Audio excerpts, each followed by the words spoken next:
Hello বন্ধুরা, তোমরা সবাই কেমন আছো? আশা করি তোমরা সবাই অনেক ভালো আছো আর আমরাও অনেক ভালো আছি। তো চলে এসেছি নতুন আবারও একটা মজাদার ভিডিও। আর গাইস, কে কোথা থেকে দেখছো গাইস, প্লিজ গাইস এটা আমরা দেখতে চাই যে আমাদের অডিয়েন্স কোথা থেকে আসছে, মানে কোথা থেকে দেখছে আমাদের ভিডিওটি। একদম। তো যারা এখনো আমাদের ভিডিও মানে আমি চ্যানেলটাকে সাবস্ক্রাইব করনি, প্লিজ গাইস সাবস্ক্রাইব করে দিও। আর যারা সাবস্ক্রাইব করেছো তাদেরকে অসংখ্য ধন্যবাদ।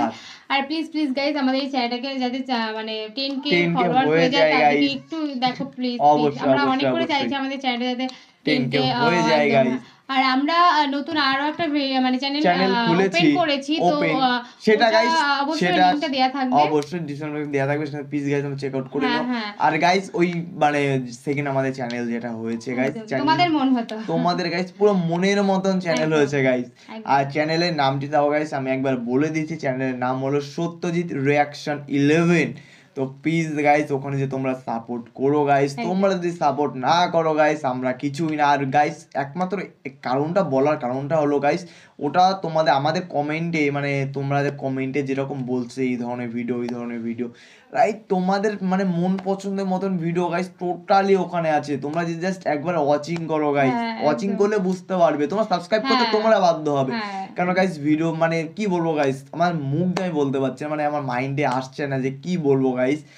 খুবই তোমাদের মনের মতন চ্যানেল হয়েছে গাইস। তো চলো বেশি কথা না বলে আজকের অবশ্যই টাইটেলটা আগে দেখে নেওয়া যায়। টাইটেলটা খুব ইন্টারেস্টিং এর টাইটেল, মানে সবার প্রিয় যে একজন বলছে সালমান শাহ মাত্র 4 বছরে যেভাবে আধুনিক টলিউডের প্রথম সুপারস্টার হলেন। সত্যি মানে মাত্র 4 বছরে যে আর টলিউড মানে বুঝতেই পারছো তোমরা, আর সেখানে সুপারস্টার। তো গাইস একটা কথা বলবো গাইস, তোমরা কি ধরনের ভিডিও চাও গাইস একবার আমাদের কমেন্টে জানিয়ে দিও। তো আর আমাদের মেইন ভিডিও কিন্তু আমাদের ডেসক্রিপশনে চলে যাবে, অবশ্যই চেক আউট করে নিও। আর এই ভিডিওটা কিন্তু ফুল ওয়াচিং করতে হবে, কোনো স্কিপ ছাড়া, তবেই তো জানবে যে তোমাদের মনেও যে দেখবে যদি 4 বছরে করতে পারে, আমাদের যদি এখন 40 বছর হয় আমরা করে দেখাবো অবশ্যই গাইস। তো চলো বেশি কথা না বলে গাইস আজকের ভিডিওটি শুরু করা যাক। পৃথিবীতে অনেক ইন্ডাস্ট্রিতে অনেক মহাতারকা এসেছেন, কাজ করেছেন, বিদায় নিয়েছেন, এটা নতুন কোনো বিষয় না। কিন্তু সালমান শাহের ব্যাপারটা কেন আমাদের মাথায় এতদিন পরেও ঘুরপাক খায়? এতদিন পরেও নতুন কোন নায়ক বাংলাদেশের ইন্ডাস্ট্রিতে আসলেই সালমান শাহের সাথে তার তুলনা করা হয়। সেটার এক্সাক্ট কারণটা কি? কারণ হয়তো বেশ কিছু আছে। যেমন একটা জিনিস ভেবে দেখেছেন, বাংলা সিনেমার ইতিহাসে অন্যতম আইকনিক নায়ক সালমান শাহের ফিল্ম ক্যারিয়ার কয় বছরের জানেন? মাত্র 4 বছর। মাত্র 4 বছর কাজ করে মানুষের মনে এইরকম ছাপ পৃথিবীর আর কোনো অভিনেতা আর কোনো ইন্ডাস্ট্রিতে পেরেছে কিনা আমি জানি না। এই সালমান শাহ 4 বছরের সিনেমা করেছেন 27টি। তার বক্স অফিস সাকসেস নিয়ে নতুন কিছু বলবার নেই, অনেক সিনেমা শুধু তার নামে চলেছে। এই 4 বছর কাজ করেই পরবর্তী 30-40 বছরের লিগাসি তিনি তৈরি করে ফেলেছেন। তার কস্টিউম চয়েস অর্থাৎ আউটলুক সেন্সিবিলিটি বা ফ্যাশন সেন্স এখনের যে কোনো নায়ক থেকে উন্নত ছিল সেই 1990-এর দশকে। ইভেন 90-এর দশকের বলিউডের যে কোনো একটা নায়কের পাশাপাশি সালমান শাহকে দাঁড় করিয়ে দেন, দেখবেন কাকে বেশি স্মার্ট লাগে। শুধু 90-এর দশকের কিছু না, এখনো বলিউড বা বাংলাদেশে হুটহাট অনেক নতুন স্টাইল আসে যেগুলো 90-এর দশকে তিনি করে ফেলে এসেছেন। কমার্শিয়াল সিনেমাতে তার অভিনয় কিংবা কথা বলার ধরন দেখলেও মনে হয় না তিনি ওভার অ্যাক্টিং জাতীয় কিছু করছেন, যেখানে এখন অনেক বিখ্যাত নায়ক ঠিকঠাক ন্যাকামি ছাড়া কথাই বলতে পারে না। বলা হয় বাংলা কমার্শিয়াল সিনেমাকে তিনি যে উচ্চতায় নিয়ে গিয়েছিলেন, তার মৃত্যুর পর বাংলা কমার্শিয়াল সিনেমা ঠিক ততটাই নিচে নেমে গিয়েছিল। চলুন কথা বলা যাক বাংলার এই মহানায়ক সালমান শাহের ক্যারিয়ারটা নিয়ে, খুঁটিয়ে দেখা যাক একজন মহানায়ক হবার পেছনের গল্পটা। সালমান শাহের সিনেমায় অভিষেক 1993 সালে হলেও তার মিডিয়া ক্যারিয়ার 80-এর দশকে শুরু হয়েছিল। যথেষ্ট পরিমাণ সুদর্শন এবং ফ্যাশন সেন্স ভালো থাকায় মডেল হিসেবেই ক্যারিয়ার শুরু করেছিলেন তিনি। তার সাথে তিনি ছায়ানটে পল্লী গীতেও শিক্ষা নিয়েছেন। তিনি বেশ ভালো গান গাইতেন। এই গানের শিক্ষা পুরোপুরি বিফলে যায়নি। বিখ্যাত নায়ক হবার পর প্রেমযুদ্ধ এবং ঋণ শোধ নামক 2 সিনেমাতে প্লেব্যাক সিঙ্গার হিসেবেও তিনি কাজ করেছেন। যাই হোক, তার মডেলিং জীবনে ফিরে যায়। হানিফ সংকেত ইত্যাদি দিয়ে পুরো বাংলাদেশে বিখ্যাত হবার আগে আরো বেশ কিছু অনুষ্ঠান বিটিভিতে তৈরি করেছেন। সেরকম একটা অনুষ্ঠানের নাম ছিল কথার কথা। ইত্যাদির মতো এইখানেও হানিফ সংকেত কিছু মিউজিক ভিডিও বা আলাদা স্কেচ টাইপ জিনিস রাখতেন, যেগুলো এই অনুষ্ঠানের জন্যই এক্সক্লুসিভ ছিল। তেমনই একটি মিউজিক ভিডিও তিনি তৈরি করেছিলেন যার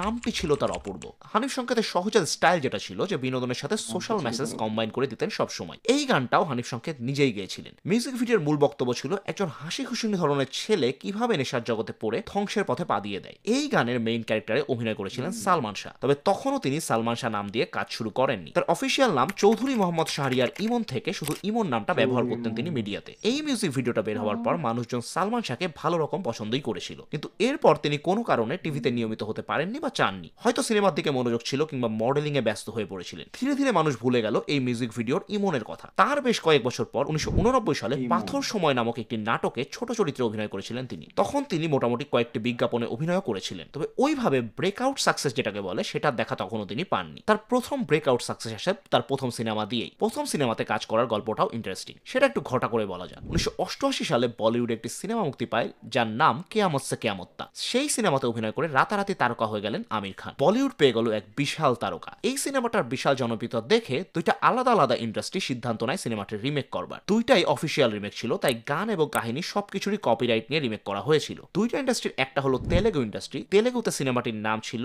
আক্কারা আম্মাই ইক্কারা আব্বাই এবং সেটাতে এখনকার বিখ্যাত নায়ক পাওয়ান কল্যাণ অভিনয় করেছিলেন। এইটাই ছিল তার প্রথম সিনেমা। আরেকটি রিমেক করা হয় বাংলাদেশে 1993 সালে। বাংলাদেশের রিমেকটি পরিচালনা করেছিলেন সোহানুর রহমান সোহান। তিনি সিদ্ধান্ত নেন একজন সম্পূর্ণ নতুন মুখ নেবেন, কারণ বলিউডেও আমির খানের নায়ক হিসেবে সেটা প্রথম সিনেমা ছিল। তিনি চেয়েছিলেন বাংলাতেও দর্শক এই গল্পটা একজন নতুন নায়কের পার্সপেক্টিভ থেকে দেখুক। তিনি যে নতুন মুখ খুঁজে বেড়াচ্ছেন সেটা তিনি তার পরিচিত বেশ অনেকজনকেই বলেছিলেন। তার মাঝে একজন হলেন নায়ক আলমগীরের সাবেক স্ত্রী খোশনুর আলমগীর। তিনি তাকে জানান যে ইমন নামের একজন ছেলে আছে, তার সাথে একবার দেখা করে দেখতে পারে। সোহানুর ইমনকে একটা রেস্টুরেন্টে আসতে বললেন দেখা করবার জন্য।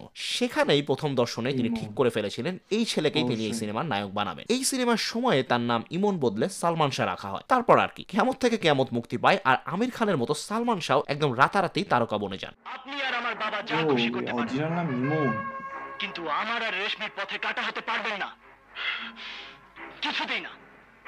একটা জিনিস ভেবে দেখুন, এখন একটা সিনেমা মুক্তি পেলে সোশ্যাল মিডিয়া, টিভি চ্যানেল থেকে শুরু করে হাজারটা উপায়ে প্রমোশন করা হয়। তখন তার কিছুই ছিল না, জাস্ট সিনেমা হলে নতুন সিনেমা এসেছে আর এক সপ্তাহের মাঝে তিনি তারকা হয়ে গিয়েছিলেন। তার প্রথম সিনেমার নায়িকা ছিলেন মৌসুমী। মৌসুমীর সাথে তিনি এইটা ছাড়াও আরো 3টি সিনেমা করেছিলেন, সেগুলোর নাম যথাক্রমে অন্তরে অন্তরে, স্নেহ এবং দেনমোহর। এখানে দুইটা মজার ব্যাপার আছে। এক নাম্বার হলো অন্তরে অন্তরে সিনেমাটি বাংলায় জনপ্রিয় হওয়ার পর সেটা বলিউডেও রিমেক করা হয়েছিল। 2 নম্বর মজার ব্যাপার হচ্ছে সালমান শাহ মৌসুমী বিখ্যাত নায়ক নায়িকা হবার আগেই ছোটবেলা থেকে পরিচিত ছিলেন। এই ব্যাপারটা নিয়ে অনেক জল ঘোলা আছে, কেউ বলে ছিল, কেউ বলে ছিল না। তবে অবাক ব্যাপার হলো বাংলাদেশের অন্যতম বিখ্যাত এই জুটি মাত্র 4টি সিনেমা করে পরে আর একসাথে কোনো সিনেমাই করেনি। সেটার কারণ খুঁজতে গেলেও ব্যক্তিগত ব্যাপার স্যাপারে ঢুকে পড়তে হবে। আমরা এই একটা জিনিস স্ট্রিক্টলি মেনটেন করতে চাচ্ছি এই চ্যানেলে, সেটা হলো ক্রিয়েটিভ ব্যক্তিদের ক্যারিয়ার ছাড়া তাদের ব্যক্তিগত কোনো ব্যাপার স্যাপার নিয়ে আমরা কথা বলবো না। তাই এই টপিকটা ওইটা বলেই শেষ করি যে কোনো একটা কারণে এই সালমান মৌসুমী আর সিনেমা করেননি পরে। তবে তারপরেই আসে বাংলা কমার্শিয়াল সিনেমার অন্যতম সফল জুটি সালমান শাহ এবং শাবনূর। সালমান শাহের ক্যারিয়ারের 27টা সিনেমার 14টা সিনেমা শাবনূরের সাথে। এটা জাস্ট কোন লেভেলের ইনসেন্ট ব্যাপার ভেবে দেখেছেন? সালমান শাহ তখন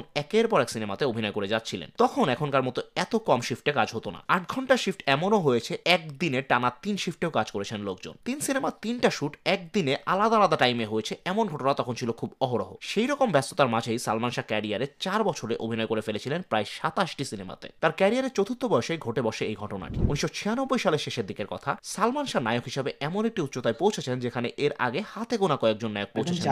একসাথে 5টি সিনেমার কাজ চলছে তখন। কিছু সিনেমার শুটিং মাঝপথে আছে, কিছু সিনেমার ডাবিং চলছে, আবার কিছু সিনেমার শুটিং প্রায় শেষের দিকে। ঠিক তখনই বাংলার মানুষ জানতে পারলো সালমান শাহ আর নেই, তিনি মৃত্যুবরণ করেছেন। তার মৃত্যু নিয়ে অনেকেই অনেক কথা বলেছেন। আত্মহত্যা নাকি হত্যাকাণ্ড, এই বিষয়ে তখন থেকে এখন পর্যন্ত গুজবের কোনো শেষ হয়নি। গুজব নিয়ে আলোচনার ফায়দা নেই কোনো। মেইন কথা হচ্ছে মাত্র 4 বছরেই মহাতারকার ক্যারিয়ার শেষ হয়ে গিয়েছে। তবে তার এই 4 বছরের ক্যারিয়ার অন্য অনেক নায়কের 20 থেকে 40 বছরের ক্যারিয়ার থেকেও বেশি শক্তিশালী ছিল। সেটা কেন ছিল সেটাই দেখা যাক এখন। এই প্রশ্নের আসলে এক লাইনে উত্তর দেওয়া কঠিন। সালমান শাহের এমন অনেকগুলো গুণাবলী ছিল যেগুলো তাকে একজন কমপ্লিট প্যাকেজ বানিয়েছিল। প্রথমত, অনেক নায়কই তখন তেমন শিক্ষিত ছিল না। অভিনেতারা শিক্ষা বিষয়টাকে জরুরি মনে করতেন না একদমই। সেদিক থেকে তিনি বেশ আলাদা ছিলেন। অনার্স শেষ করে তারপর তিনি মডেলিং এ ঢুকেছিলেন। শিক্ষা ছাড়াও আরেকটা বড় বিষয় যেটা খুব জরুরি ছিল সেটা ছিল স্মার্টনেস। স্মার্ট বলতে আপাত দৃষ্টিতে যেটা প্রথমে মাথায় আসে যে সুন্দর সুন্দর জামা কাপড় পরে ফিটফাট একটা চেহারা, আসলে স্মার্টনেস কিন্তু সেটা না। এখন অনেক নায়ক আছে ফিটফাট ধরনের জামা কাপড় পরে ফ্রেমে চলে আসে, কিন্তু মুখটা খুললেই মনে হয় দৌড়াই পালায়। সালমান শাহের মাঝে সেই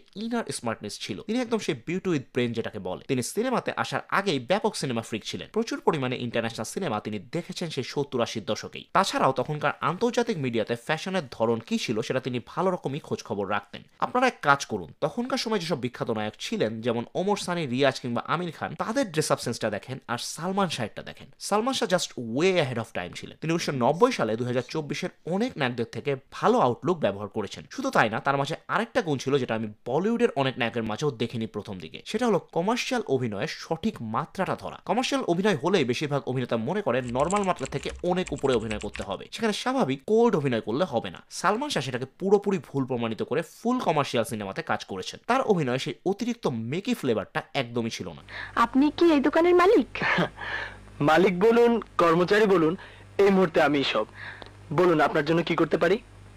আমি একটা ক্যাসেট নিতে চাই। তখনকার এবং এখনকার অন্যতম বিখ্যাত নায়ক শাহরুখ খান 1995 সালে সালমান শাহকে তার বাড়িতে দাওয়াত দিয়েছিলেন। দুই নায়কের পারিবারিকভাবে বন্ধুত্ব ছিল বেশ ভালো। একটা নায়ক ঠিক কতটুকু জনপ্রিয় হলে এইটা হয় একটু ভেবে দেখেছেন? এখনকার কোনো বাংলাদেশের নায়ককে 3 খানের কেউ বাসায় দাওয়াত দিয়ে নিয়ে যাবে বা তাদের মাঝে কোনো পারিবারিক বন্ধুত্ব হতে পারে বলে আপনার মনে হয়? সালমান শাহ তার স্টাইল সেন্স, কমার্শিয়াল সেন্স দিয়ে সেই জায়গাটা 1990 এর দশকেই অর্জন করে নিয়েছিলেন। সালমান শাহ এবং শাহরুখ খানের মাঝে একটা বড়সড় মিল আছে, সেটা আমি সালমান শাহ সম্পর্কে বেশ কিছু মানুষের ইন্টারভিউ শুনে জানতে পেরেছি। শাহরুখ খানের সেন্স অফ হিউমার, উপস্থিত বুদ্ধি এবং কমার্শিয়াল সেন্স খুবই ভালো, মানে বলিউডের বেস্ট বলা যায় যেটাকে। সালমান শাহেরও এই 3টা গুণ ছিল। তিনি খুবই হিউমারাস ছিলেন। ইনস্ট্যান্ট এমন সব রিপ্লাই দিয়ে বসতেন যে সামনের মানুষ থতমত খেয়ে যেত তার বুদ্ধির ঝলকে। এবং সিনেমাটার কমার্শিয়াল ভ্যালুটাকে কিভাবে ম্যাক্সিমাম ইউটিলাইজ করা যায় সেটাও তিনি খুব ভালো বুঝতেন। তিনি বেঁচে থাকলে নিঃসন্দেহে বাংলাদেশের ফিল্ম ইন্ডাস্ট্রি একটু হলেও গ্লোবালাইজেশনের সুযোগ পেলেও পেতে পারত। সালমান শাহ আসার আগে ঢালিউডের কমার্শিয়াল সিনেমা একরকম ছিল, আর তারপরে হলো আরেক ধরনের সিনেমা। এমন না যে ঢালিউড হলিউড হয়ে গেল, কিন্তু ঢালিউডে সালমান শাহের সাথে আসলো স্টাইল,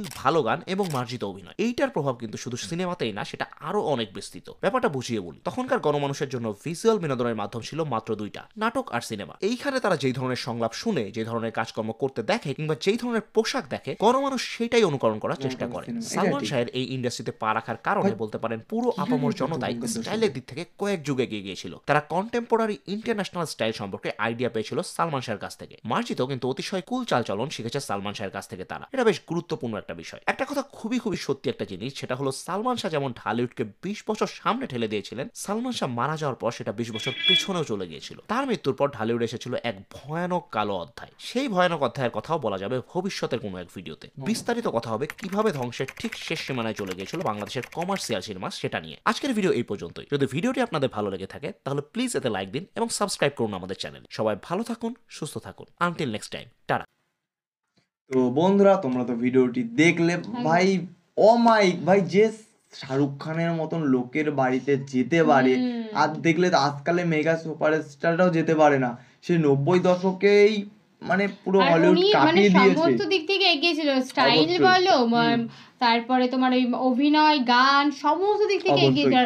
উপস্থিত বুদ্ধি তো করে লেভেল। আর গাইস 90 দশকের স্টাইল আর ওনার স্টাইলে ভাই আকাশ আর পাতাল। মানে উনি এখানে বাকিগুলো এখানে, মানে কি বলবো এখন, মানে উনি তখনও যেভাবে স্টাইল দিয়ে সবকিছু মেনটেন করতো গাইস, এখনকার যেমন এখনো অনেকে ওরকম করে না, আর উনি তো 90 দশকে করেছে। আর এই জিনিসটা খুবই খারাপ লাগলো যে উনি মারা গেছে। এটা সত্যি যে উনি যদি এখন থাকতো তবে বাংলাদেশের মানে ফিল্ম ইন্ডাস্ট্রি অনেকটা এগিয়ে যেত, অনেকটা। অবশ্যই, মানে টলিউড একদম ফেল করিয়ে বলিউডে ওখানে বিশাল একটা ব্যাপার হতো। কিন্তু তো কি বলবো, আমারই গাইস, আমি জানতাম না ইনি মারা গেছে, তো আমারই খুব খারাপ লাগলো গাইস। তো একটা তাও 4 বছর মাত্র, 4 বছরে উনি যা করেছে মানুষ, সেটা ঠিক ভাই। আমি যা দেখলাম 40-50 বছর সেটা পারে না, জাস্ট উনি 4 বছর যা কাঁপিয়ে দিয়েছে। অবশ্যই অবশ্যই, মানুষের ভেতর প্রতিভা থাকলে মানুষ অনেক কিছু করতে পারে। মানে কেউ এইটুকু জায়গা থেকে এত দূর জায়গায় যেতে তার টাইম লাগে, জাস্ট প্রতিভা।